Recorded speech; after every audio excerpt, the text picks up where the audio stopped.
Coronel Leiva, Coronel Aguilar, Comandante Martín, muchas gracias por su tiempo. Bien. Bueno, el otro día vimos en la entrevista con el Coronel Bonifacio que eres la IDO y ustedes son parte de la subdirección de investigación, experimentación y... ¿Qué trabajo realiza la subdirección?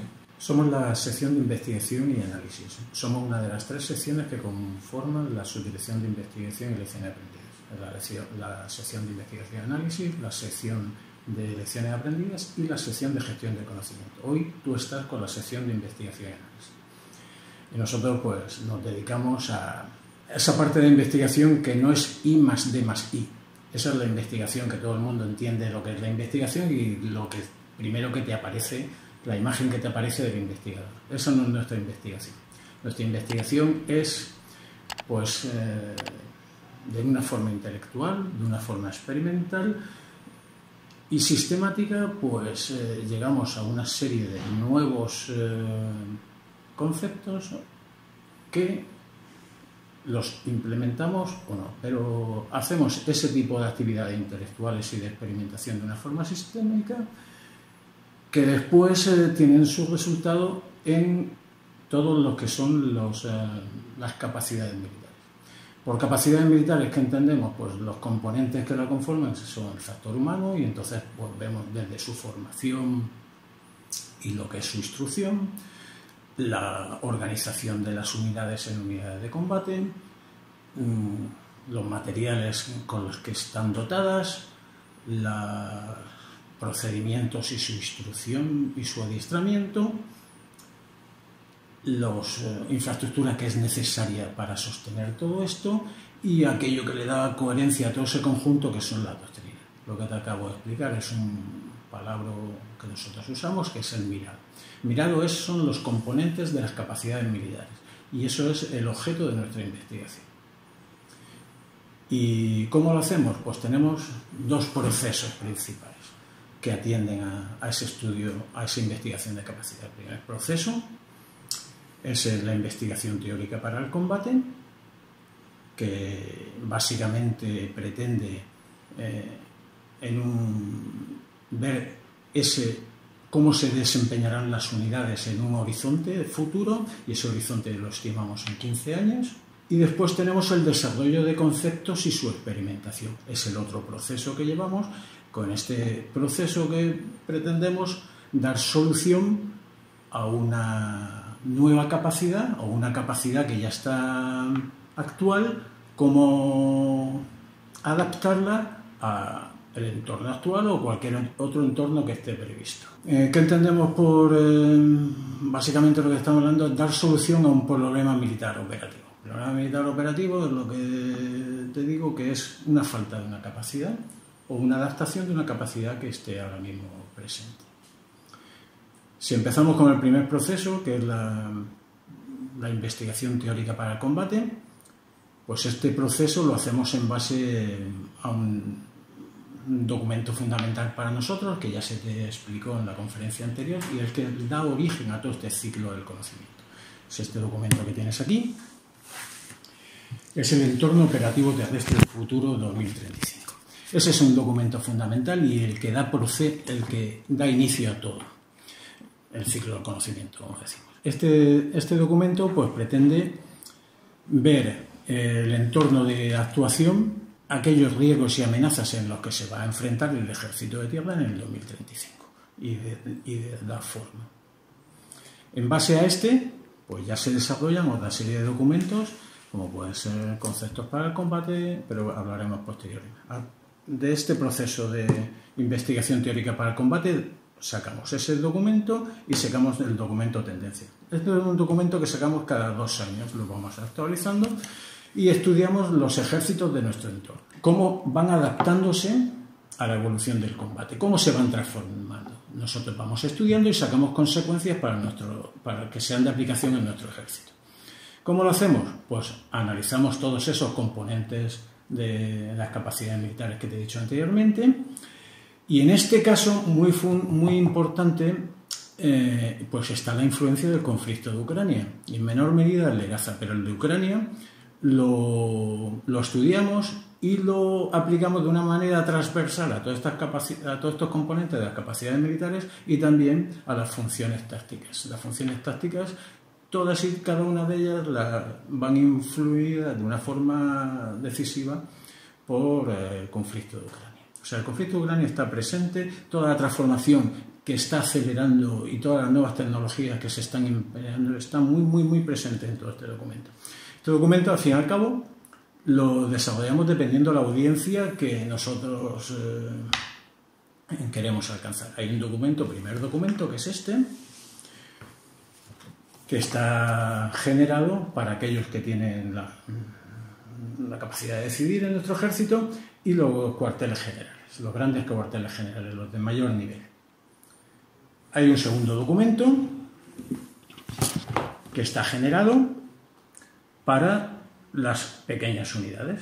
Las unidades de infantería pues tienen cómo se están transformando las unidades de infantería en nuestros ejércitos de nuestro entorno. Ellos pueden ver cuáles son las tendencias. Básicamente hablamos de eso, de las tendencias. Y después hacemos un tercer documento, que este ya es de uso público, para el público en general, el cual ya no está sanitizado, bueno, he quitado aquellas partes que son de uso estricto de las Fuerzas Armadas y es a modo de uso general, uso público, para el público en general, como siempre digo, pero básicamente toca los mismos conceptos de los tres. Coronel, hasta donde yo estoy entendiendo, bien, hacemos una investigación muy conceptual, un concepto. Ese concepto, bueno, pues se publica distinta información para agentes decisores, para difusión de cultura de defensa, etcétera, etcétera, pero digamos, ahí es donde ustedes crearían lo que sería una especie de libro blanco sobre esa idea o esos conceptos, ¿no? Bien, ustedes los tienen. ¿Cuál sería el siguiente paso en ese concepto? Ustedes ya lo tienen ese estudio. ¿Cuál sería el siguiente paso a la hora de evolucionar ese concepto? En este proceso que te he dicho, estos son libros generales que te dicen, orientan ese pensamiento y que te dicen, por aquí son las tendencias, o este es el escenario que te vas a encontrar en el 2035, que es el que hemos estudiado. Aparte de esto, dentro de este proceso de investigación teórica para el combate, si existe alguna capacidad que vamos a profundizar en su estudio, porque existe una carencia o necesitamos eso dentro de nuestra área de responsabilidad, que nuestra responsabilidad es ni más ni menos que el apoyo a la preparación, pues generamos una propia investigación, un proyecto de investigación específico para ese tema. Y esa es la tercera pata de todo este proceso de investigación teórica para el combate. Hemos desarrollado proyectos de investigación de cómo aplicar las nuevas tecnologías, como puede ser la inteligencia artificial en el desarrollo de las funciones de combate hoy en día. O estamos desarrollando el proyecto de investigación de fortalecimiento psicológico de nuestro personal, que si quieres la comandante Martín te puede explicar lo que es el proyecto en detalle. Antes de entrar en ese proyecto, para que la gente que nos ve nos entienda un poquito mejor, estos conceptos van a ser de todas las dimensiones del combate, tanto sea tema material, innovaciones que sean, pues técnicas, tácticas y procedimientos. Eso sería una forma de hacer las cosas, también con qué se hace esa guerra, con esos materiales, pero también con activos intangibles, como podría ser ese refuerzo psicológico o esa resiliencia o esas capacidades, ¿no? Antes de entrar en algo más complicado, que suelen ser los temas intangibles, ¿no? ¿Podrían ponerme algún ejemplo de tema de capacidad de anticarro o tema de drones que hayamos visto, por ejemplo, cuando encendemos la tele estos días, en estos conflictos, que aquí, que a veces, aunque en las Fuerzas Armadas no se hable mucho, pero ya hay militares y profesionales trabajando, desarrollando esos conceptos, incluso antes que los veamos en las noticias? Eso también es importante que se sepa. ¿Qué pequeño ejemplo me podrían poner, pues, con eso, luz, anticarro, drones, que ustedes dijeran, bueno, así se investigó, así se implantó, así se está experimentando, tal vez, que veamos un poco el círculo, aunque no todo el círculo completo salga de esta subdirección, de esta sección, sino que incorpora otras subdirecciones de la DIDOM, pero más o menos para tener un poco una visión más material del tema?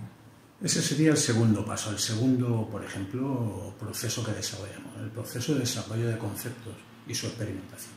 Ahora mismo te puedo poner un ejemplo. Estamos involucrados en el desarrollo de un proyecto que se llama Sensor to Shooter. Ese proyecto lo estamos desarrollando con el Estado Mayor Conjunto. El Estado Mayor Conjunto hace unos programas de investigación en los cuales nosotros somos partícipes. Después nosotros desarrollamos la parte terrestre de esos proyectos de investigación y a su vez después desarrollamos nuestros propios conceptos que nos afectan a ejércitos.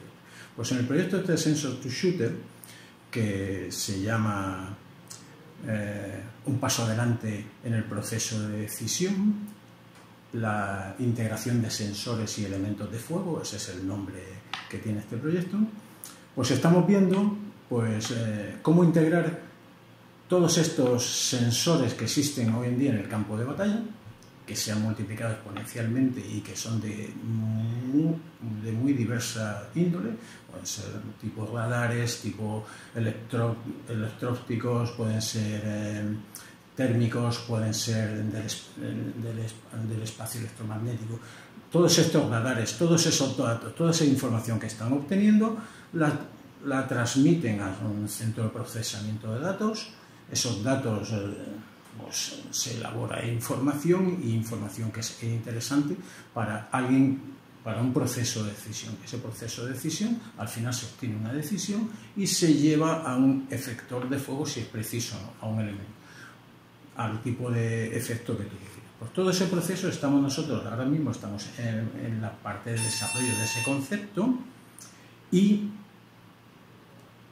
como te digo, después haremos el propio concepto de ejército. O sea, participamos, lo hacemos integrado con el Estado Mayor Conjunto, que lo ve de forma global para todas las Fuerzas Armadas, y nosotros después desarrollamos la parte de todo, que se queda en concepto, no va aplicado a lo que son nuestras doctrinas. Ese concepto, después, una vez firmado y que sea de implementación, tendrá su desarrollo posterior en todos los productos doctrinales que sean de aplicación, que después la otra subdirección los convertirá en manuales propios para el desarrollo de lo que es las funciones de combate de las unidades. O sea, como comentamos, se investiga ese concepto, la IDOM tiene contacto directo con el Estado Mayor recibe ese feedback tanto de lo que él haya demandado como necesidades o simplemente no tiene necesidades. Ustedes también aportan ese ámbito conceptual. Cuando lo autoriza el EMAD, vuelve otra vez a la IDOM, se pone en tema de la subdirección de orgánica de doctrina y se cierra el círculo también. Todo es siempre muy retroactivo, es decir, todo muy relacionado, ¿no? Ahí está. Después se pone en práctica en las unidades hacen sus lecciones aprendidas y nos vuelven a nosotros y nosotros reiniciamos el ciclo. Si hay que adaptarlo, se adapta o se genera uno nuevo, si hay una capacidad nueva que hay que generar. Bien, cuando se habla de esas lecciones aprendidas o que lo incorporan, ya estaríamos hablando cuando digamos que ese concepto ya se materializa y va a las unidades y se implementa como formación. Pero cuando se habla de tendencias, se habla de la Fuerza 35, ¿qué rol juega la Fuerza 35 dentro de la investigación o cómo se articula la Fuerza 35 dentro de la IDOM? La Fuerza 35 inicia con este documento de aquí. En este documento de aquí le decimos el entorno operativo que se va a encontrar en el 2035. En ese entorno operativo, al fin y al cabo, te dice los retos y amenazas que se va a enfrentar el ejército de tierra. ¿Cómo se va a combatir? No te lo dice este documento. Este solo te da la forma, el entorno. ¿Cómo se va a combatir? Te lo dice este documento, que esta es la segunda parte del proceso. Este documento parte de ese proceso, ese segundo proceso que te digo, de que es la elaboración de conceptos y su experimentación. Ese es el cómo se va a combatir en el 2035. Pero no solo se queda ahí. Asociado a este documento, pues tenemos otra serie de documentos que te dicen con qué se va a combatir. Y de aquí surge la experimentación de una parte de ellos, otra parte pasará directamente a validarse. Pero lo que se va a experimentar es fruto de este concepto de transformación. Pero bueno, antes de pasar a la parte de experimentación, usted, comandante, lleva un proyecto de investigación. Sí. Un proyecto de investigación que sería resiliencia del combatiente. Bueno, este es un término que se oye muchísimo, ¿Nos podría definir un poco qué es la resiliencia o en qué consiste su proyecto de investigación? A ver, un término muy utilizado, ya existen muchísimas aproximaciones, pero en el entorno militar nos referiremos a la resiliencia para hablar de la capacidad para adaptarse y para resistir ante situaciones adversas, manteniendo el enfoque en la misión y saliendo fortalecido de todo ello. Ahí, yo entiendo que, por ejemplo, cuando todo el mundo habla de nuevas capacidades, todo el mundo se centra en lo que puede pesar, medir y contar, que suele ser acero, ¿no? y cosas pesadas, pero cuando hablamos de activos tan complicados como podría ser eso, ¿no? Los valores intangibles, ¿cómo se afronta ese experimento? ¿Cómo investiga uno qué resistencia al combate? Porque bueno, cuando hablamos de combate, en la sociedad actual es muy complicado empatizar por el estado del bienestar en el que vivimos, pero cuando los combatientes se van de misión, etcétera, etcétera, ¿cómo se investigan esas capacidades? No solamente las que... Entiendo que en estas investigaciones se mira no solamente lo que se necesita, sino lo que ya hay, ¿no? ¿Cómo se desarrolla usted en ese trabajo? Verá, yo creo que lo vas a entender muy bien después de la explicación que nos da nuestro coronel acerca de cómo es el proceso de análisis del conocimiento, investigación y desarrollo de propuestas y de experimentación. Nosotros partimos en el 2017, por ejemplo, con un estudio bibliográfico acerca de cómo se trabaja la preparación psicológica en otros ejércitos, en el estadounidense, en el británico, en el francés, en el entorno OTAN, en todos los ejércitos de nuestro entorno, y de ahí surgió una propuesta de desarrollo de un programa de preparación psicológica, de entrenamiento psicológico o fortalecimiento, también le llamamos nosotros, ¿no? Ese programa, en el año 2021, se comienza a formar un grupo de trabajo formado por psicólogos, en el que lo que estuvimos fue diseñando y desarrollando los materiales necesarios y los conocimientos que nosotros consideramos necesarios para llevar a la realidad ese entrenamiento psicológico que entendemos que va a mejorar su potencial y su resiliencia. Posteriormente lo que hicimos fue experimentar esos materiales. Experimentamos esos materiales que constan de dos módulos, un módulo de resiliencia psicológica general y un módulo de resiliencia relacionada con los estresores del combate, es decir, un módulo de resiliencia específico para las unidades de la fuerza. ¿Sí? Y lo que hicimos fue preexperimentarlo en la Academia de Infantería de Toledo, con personal de la propia academia. Después de esta preexperimentación y enriquecido los materiales con las lecciones aprendidas de este seminario, lo llevamos a experimentación. Y con la colaboración del Regimiento de Infantería de La Reina, de la Brigada Guzmán el Bueno de Córdoba, llevamos a cabo una experimentación aproximadamente durante un mes, en la que los psicólogos formaron a los mandos en ambos módulos, en el módulo de resiliencia psicológica, en el módulo de resiliencia de combate, y ellos a su vez formaron a su personal. ¿Sí? Formaron a su personal en una serie de técnicas, de tácticas técnicas y procedimientos psicológicos para la gestión del estrés operacional y de combate, y todo eso lo llevamos a experimentación para probar su eficiencia y su eficacia a través de dos recorridos, midiendo una serie de variables psicológicas y psicofisiológicas. ¿Nos podría dar algún ejemplo de qué tipo de variables sometían en esa investigación, en ese experimento?